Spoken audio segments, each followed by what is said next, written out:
Hello po? Yes po. Ano po, tanggap na po ako sa trabaho? Oh, thank you po. Ano po yung mga kailangan kong requirements na ipasa?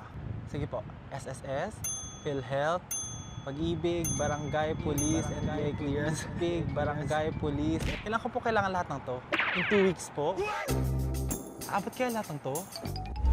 Layunin po ng Republic Act 11032 na mas streamline o mapabilis ang proseso ng paglalakad natin ng mga papeles sa mga opisina ng gobyerno. Katulad po yan ng mga certificate, permit, mga clearances at iba pa. At nakasaad po sa batas na yan na dapat meron pong Citizens Charter na nakapaskil sa entrance ng government offices.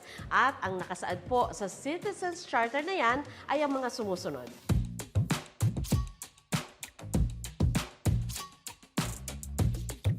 Sa batas na ito, dapat nakasaad sa Citizens Charter na kung simple lang naman yung transaksyon niyo sa gobyerno, dapat hindi lalampas ng 3 araw yung processing at 7 araw naman kung komplikado yung transaksyon. At kung iba man po ang processing time niyan, dapat nakasaad din sa Citizens Charter.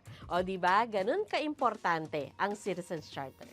At para masigurado ang lahat ng yan, ang opisina ng Pangulo ng Pilipinas ay meron namang Anti-Red Tape Authority na siya naman pong tututok at titiyak na yung mga government agencies ay nasusunod ang batas na ito.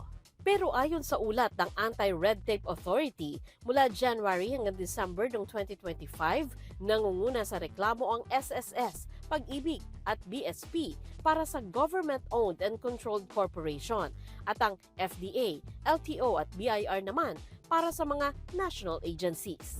Ikaw, anong karanasan mo pag may nilalakad kang papeles sa mga opisina ng gobyerno? Mas bumilis na ba?